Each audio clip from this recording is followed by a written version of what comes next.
Toujours l'impasse politique au Gabon. L'opposition rejette le dialogue national proposé par le président Bongo. On en parle avec l'invité de la Une francophone.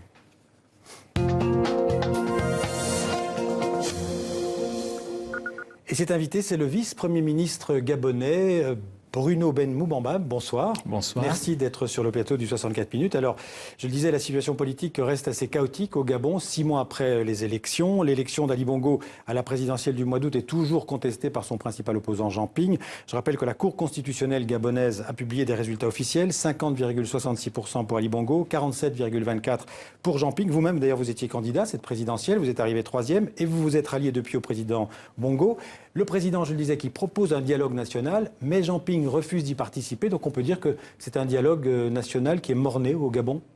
Malheur aux absents. La particularité de ce dialogue national, c'est que les décisions qui en découleront pourront être traduites en actes législatifs, soit par voie parlementaire ou par la voie du référendum. Donc c'est une opportunité historique qui ne dit pas son nom.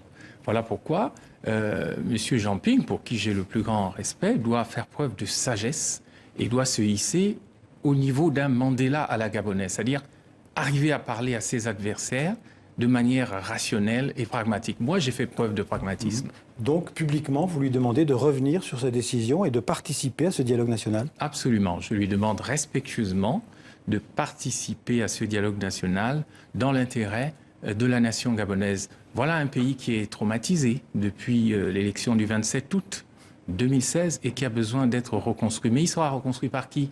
Par les meilleurs des gens du pouvoir, les meilleurs de l'opposition, les meilleurs de la société civile et les meilleurs de la diaspora. Ouais. Nous devons donc nous rassembler pour réussir une forme de renaissance du pays. Parce que nous sommes dans le trouble depuis la mort de feu le président Omar Bongo en 2009. Le dialogue est possible entre Ali Bongo et Jean Ping? Mais il leur appartient de se prononcer. Moi, je suis un acteur libre, je suis un opposant à ma manière. Mais je ne m'oppose pas aux hommes, je m'oppose à un système qui a besoin d'être renouvelé. Et paradoxalement, oui, j'ai fait preuve de réalisme en intégrant l'équipe du président Ali Bongo Ondimba. Quels seraient, selon vous, les enjeux de ce dialogue national? Eh bien, précisément... Inclure l'opposition dans le pouvoir? Non, nous devons d'abord penser à inventer un nouveau modèle notamment institutionnel. Avec, pour ma part, je pense, une réduction du mandat, par exemple un septennat renouvelable une seule fois. Nous devons revoir tout ce qui concerne les élections. Nous devons même réfléchir à la matrice économique du pays qui fait qu'un pays aussi riche que le Gabon comporte 2/3 de sa population sous le seuil de pauvreté. Cela ne peut plus durer. Les gens sont malheureux, les élèves sont dans la rue. Il faut réinventer avec les meilleurs du pays sans exclusif. Pas question, en tout cas, de revenir sur les élections du mois d'août. Pas question de retenter un nouveau scrutin. En aucune manière. Il faut faire preuve de réalisme, là aussi. Nous avons des institutions qui sont certes imparfaites, mais des institutions quand même. Ali Bongo est le président. Qu'est-ce que vous répondez alors à Jean Ping, qui se considère, qui répète encore aujourd'hui qu'il est le président élu et légitime du Gabon? Eh bien, s'il l'est, il doit le démontrer. Pourquoi n'a-t-il pas prêté serment? Eh bien, Ali Bongo a prêté serment, il est le président. Donc, s'il veut être président de la République, qu'il prête serment. Et alors là, on avisera. Cependant, je crois qu'il doit se hisser au niveau d'une figure tutélaire avec les fonctions qu'il a eues auparavant, c'est-à-dire le président de la Commission de l'Union africaine. C'est une responsabilité. Il a vu des États se désagréger. Il sait comment meurt un État. Il doit donc nous apprendre à nous transcender, en commençant par son propre exemple. Monsieur le Premier ministre, vice-premier ministre, le Parlement européen a adopté le 2 février une résolution qui dit, entre autres, que les résultats de la présidentielle, et je cite, manquent de transparence et sont extrêmement douteux.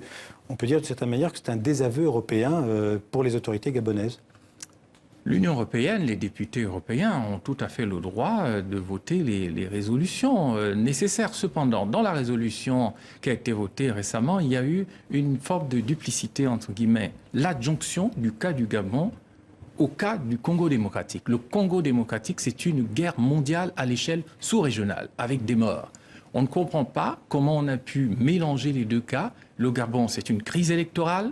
Le Congo, c'est une guerre mondiale à l'échelle sous-régionale depuis le génocide rwandais de 1994. On a donc obligé, quelque part, les députés européens a voté contre le Gabon, alors que le Gabon n'est pas dans une guerre mondiale sous-régionale. Je demande donc aux responsables européens de revoir cette résolution, car elle n'est pas juste, elle n'est pas honnête. Alors, elle n'est pas, en tout cas, elle n'a pas de poids politique puisqu'elle ne peut pas être, elle ne doit pas être suivie des faits en fait au Gabon. Hein. C'est simplement un avis en fait du Parlement européen. Mais par contre, le Conseil des ministres européens pourrait lui adopter des sanctions contre le Gabon. Vous redoutez ces sanctions éventuelles ou ces menaces de sanctions? Je suis en France pour me livrer à un exercice de pédagogie auprès de l'élite française et j'irai à Bruxelles. J'irai aussi à Strasbourg lorsque ce sera possible pour demander qu'on sépare le cas du Gabon du Congo démocratique. Quant au Conseil des ministres européens, je ne doute pas un instant que notre partenaire historique, la France, prendra ses responsabilités et n'encouragera pas l'instabilité au Gabon. Parce qu'il y a des décisions qui jettent de l'huile sur le feu. Et en la circonstance, cette résolution peut jeter de l'huile sur le feu au Gabon. En un mot, Monsieur le ministre, vous avez rencontré plusieurs responsables politiques à Paris, de droite comme de gauche. De gauche et de droite, oui. La France reconnaît le résultat des élections du mois d'août dernier au Gabon? La France fait preuve de responsabilité au Gabon, elle respecte les institutions, elle ne joue pas un mauvais jeu, elle est honnête avec le Gabon et je pense que l'opposition animée par des radicaux venus du système Bongo doit en prendre acte. C'est-à-dire qu'on n'a pas une France qui chercherait à jouer le tout ou son contraire. La France est derrière le Gabon et derrière ses institutions. Merci, Monsieur le Vice-Premier ministre, d'être venu sur le plateau du 64 minutes. Merci à vous.